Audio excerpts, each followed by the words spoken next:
বলে দিচ্ছে বিজেপিকে আটকাতে হবে, তৃণমূলকে ভোট দাও। ভালো কথা দিলে, বিজেপির বাপের ক্ষমতা ছিল নি আব্দুল করিমের বাড়িতে জগন্নাথ মন্দিরের প্রসাদ পাঠানোর? দিচ্ছে তো সাইজ করে মমতা ব্যানার্জি আপনাদের। কেমন লাগছে? খাও।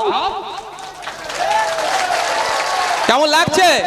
ভোটের সময় মলি সাহেব তুমি গুতাগুতি করছে মসজিদের সাইডে, যে কোন স্টেজ থেকে ভোট ভাগাভাগি করা যাবে না, বিজেপি চলে আসবে। বিজেপি চলে আসলে কি করবে বলো? কি করবে? কিন্তু বিজেপিকে আটকে আপনি কি করছেন? যাকে আটকাবার দায়িত্ব দিচ্ছেন সে দুয়ারে রেশনের মাধ্যমে আপনার বাড়ি মুসলিম সম্প্রদায়ের যেটা ধর্মীয় ভাবে বারণ আছে প্রসাদ গ্রহণ করা, সেটাও আপনাকে খাওয়াতে বাধ্য হচ্ছে।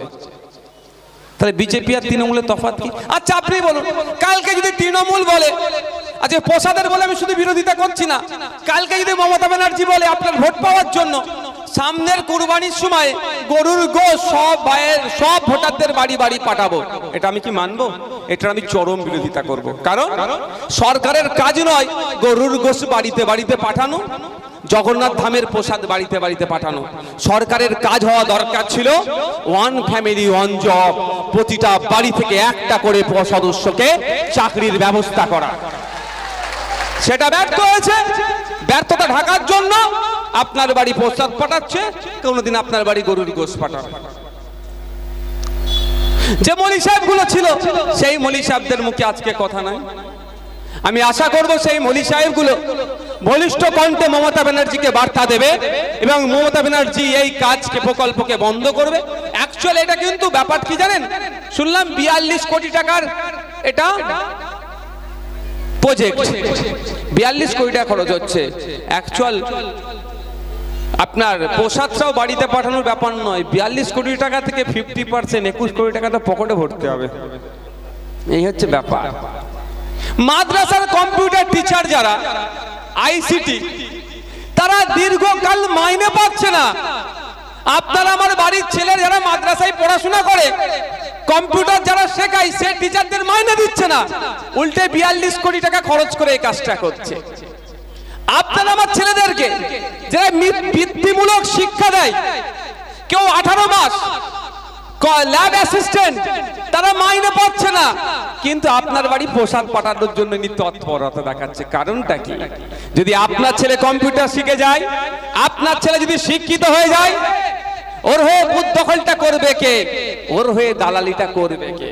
ওই জন্য আপনার ছেলে না শিক্ষিত হয়, শুধু রাজ্য একা দায়ী নয়, নওশাদ সিদ্দিকীর মতো অনেক নেতারাই চায় যে এই মুসলমান দলিত আদিবাসীরা অশিক্ষিত হয়ে থাকুক, এদের নেতা সেজে আমি লাঠি ঘুরাবো, আমি কামাবো, অশিক্ষিত হয়ে গাদা হয়ে পড়ে থাকুক। অনেকের গায়ে লাগতে পারে, কিচ্ছু করার নেই আমার ভাই, অনেকের গায়ে লাগতে পারে কথাটা শুনে। আমি আমার দিয়ে বলেছি ভাই, নওশাদ সিদ্দিকী চাইছে তার ভক্তরা অশিক্ষিত হয়ে থাকুক। কারণ কি? ভক্তদের বলবো কাগে কান নিয়ে চলে যাচ্ছে, ভক্তরা বলবে যে হুজুর কাগে কান নিয়ে চলে গেছে। আর ভক্ত যদি শিক্ষিত হয়ে যায়, কাগের দিকে তাকাবে না, কানে হাত দিয়ে বলবে ভাইজান, নওশাদ ভাইজান আপনি কিন্তু ভুল বলেছেন। বুঝতে পেরেছো কি বলছি? ওই জন্য আমি তো আপনাকে শিক্ষিত করব না। খারাপ লাগছে নাকি কারো? খারাপ লাগলে বলেন, আমি টপিক চেঞ্জ করে দেবো। বললাম আমি টপিক চেঞ্জ করে দেবো, আমার কাছে অনেক টপিক আছে বলার, সারা রাত পার করে দিতে পারবো। তো আমাদের বুঝতে হবে, আমাদের ভাবা দরকার কি আমার হয়ে বলছেটাকে, আমাকে সেই লোককে খুঁজতে হবে। যদি আমাদের মধ্যে একটা খারাপ প্রবণতা আছে, কি প্রবণতা? আমি দলিত, আমার হয়ে একজন দলিত বলবে, আমি আদিবাসী, আমার হয়ে একজন আদিবাসী বলবে, আমি মুসলমান, আমার হয়ে একজন মুসলমান বলবে। এই প্রবণতাটাকে দূরে সরিয়ে রাখতে হবে। পশ্চিম বাংলার বিধানসভাতে 18টা এসটি অর্থাৎ আদিবাসী কমিউনিটির বিধায়ক আছে, তারা জোর গলায় বলতে পারছে না বিধানসভায় দাঁড়িয়ে একসাথে যে কেন ফেক এসটিরা এসটি কোটায় চাকরি করবে। এ কথা বলার সাহস দেখাতে পারছে না, কিন্তু 18 জন এসটি বিধায়ক আছে। লাভ কি? পশ্চিম বাংলার বিধানসভাতে 63টার উপরে দলিত সমাজের বিধায়ক আছে, শিডিউল কাস্ট সমাজের। তারা একবারের জন্য বলছে না ফেক এসটি সার্টিফিকেট বন্ধ করতে হবে, বলার সাহস তাদের নাই। পশ্চিম বাংলার বিধানসভাতে 43টার অধিক মুসলিম বিধায়ক আছে,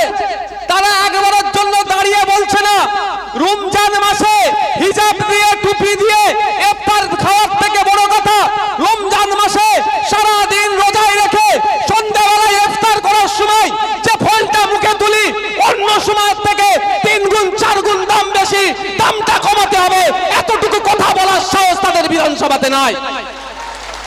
তাহলে লাভটা কি হবে? 43টা মুসলিম বিধায়ক দিয়ে পাঠাতে হবে মানুষের হয়ে কথা বলার। ভাঙর পাঠিয়েছে, সারা রাজ্যের মানুষ দেখছে আর দাঁতে দাঁত আঙুল কামড়াচ্ছে। 2021 সালে এই বিজেপি তৃণমূলের ফাঁদে না পড়ে যদি 10টা নওশাদ সিদ্দিকী পাঠাতে পারতাম, তাহলে রাস্তাঘাটে সামাজিক ভাবে কোনো ধর্মীয় স্লোগান তুলে কোনো ভাইকে পিটিও মারতো না, বা কারো গলায় জবের মালা পরে স্কুলে গেলে তাকে স্কুলে যাওয়া থেকে আটকাতে পারতো না, বা কেউ হিজাব পরে গেলে, বোরকা পরে গেলে বোরকা খুলতে হবে বলে তার বোরকা ধরে টানাটানি করার সাহসও পেত না।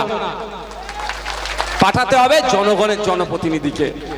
তাই আপনাদের বলবো, ওই আপনাদের এলাকার একটা বড় নেতা আছে না, এখন হিন্দু হিন্দু ভাই ভাই স্লোগান তুলেছে, বুঝতে পেরেছেন তো কে? এখন উনি কোন দলে আছে?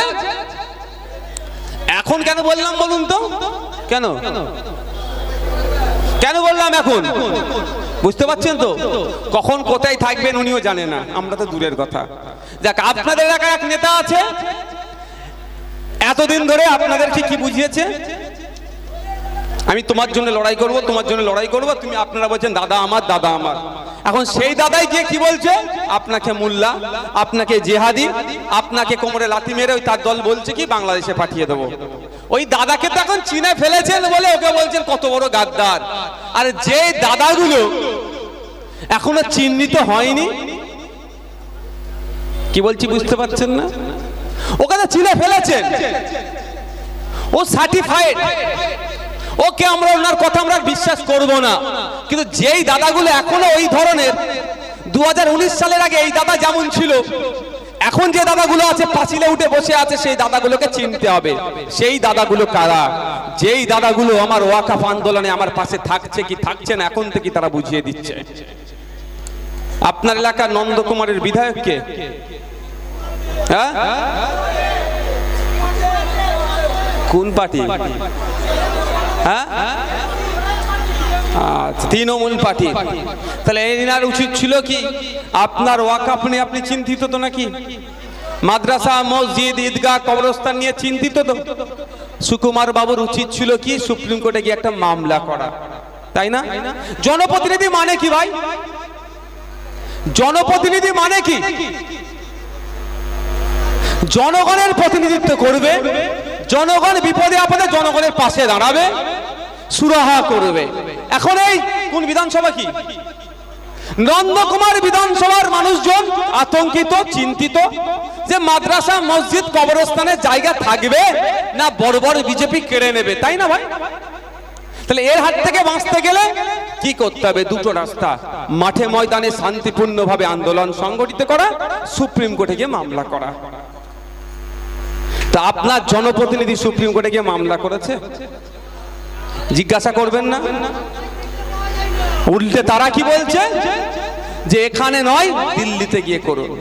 এটা বুঝতে হবে ব্যাপারটা কোথায় হচ্ছে। তৃণমূলের বিজেপির বিরুদ্ধে কথা বলছি, আর তৃণমূলের কালীঘাটের বুক চিনচিন করছে ভাই। এটা বুঝতে হবে, রাগ করলে হবে না।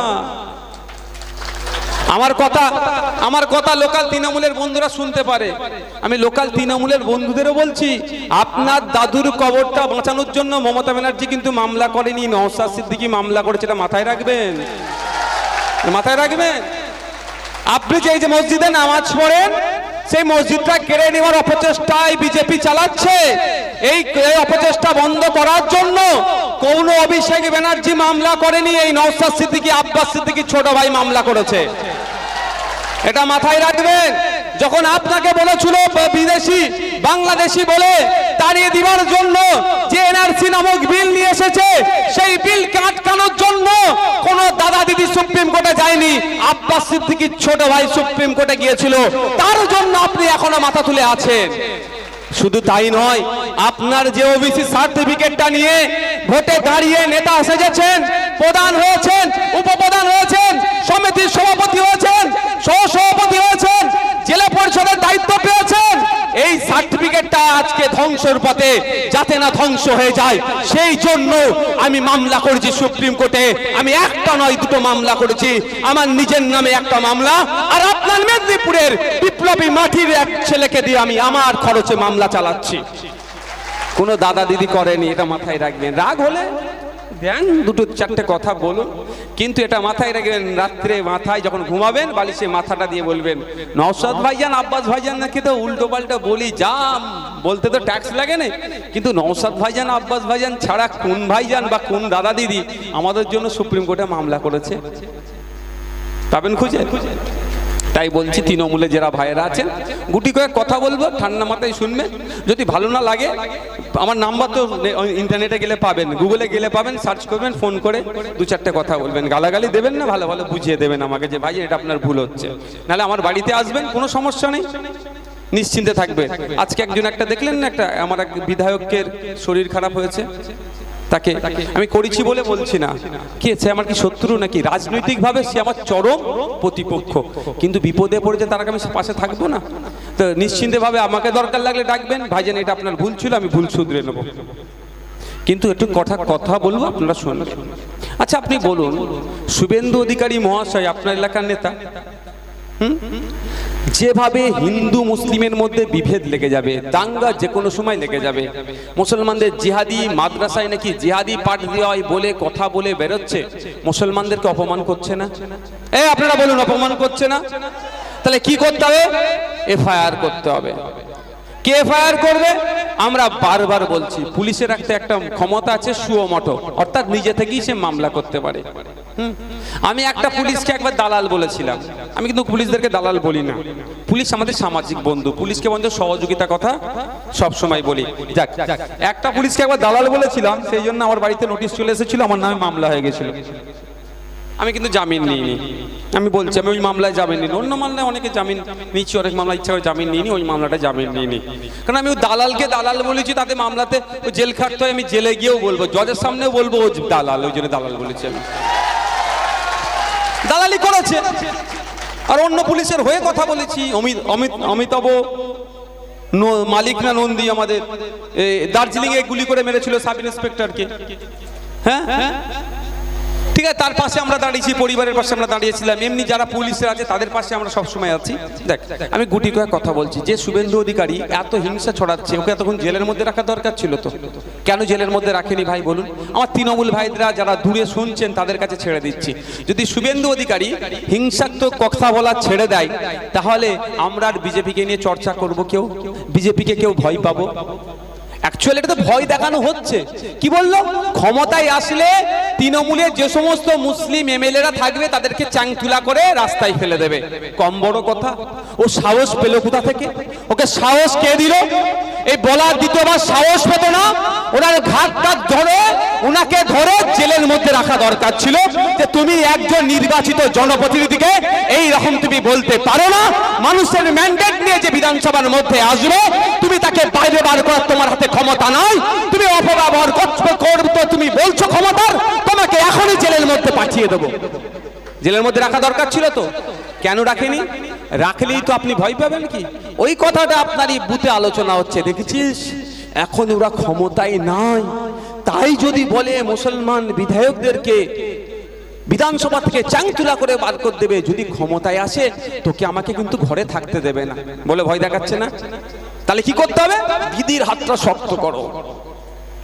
উল্টে এই জায়গায় আমাদেরকে বলতে হবে, দিদির হাত তো 2021-এ শক্ত করলাম আমরা, 2016-তে শক্ত করলাম, 2021-এও শক্ত, 11-ই শক্ত করলাম, 3 বার তো দিদির হাত শক্ত করেছি, পার্লামেন্ট ইলেকশনে 2 বার তো শক্ত করেছি, 3 বার শক্ত করেছি, 14, 19, 24, আর কতবার শক্ত করতে হবে রে ভাই?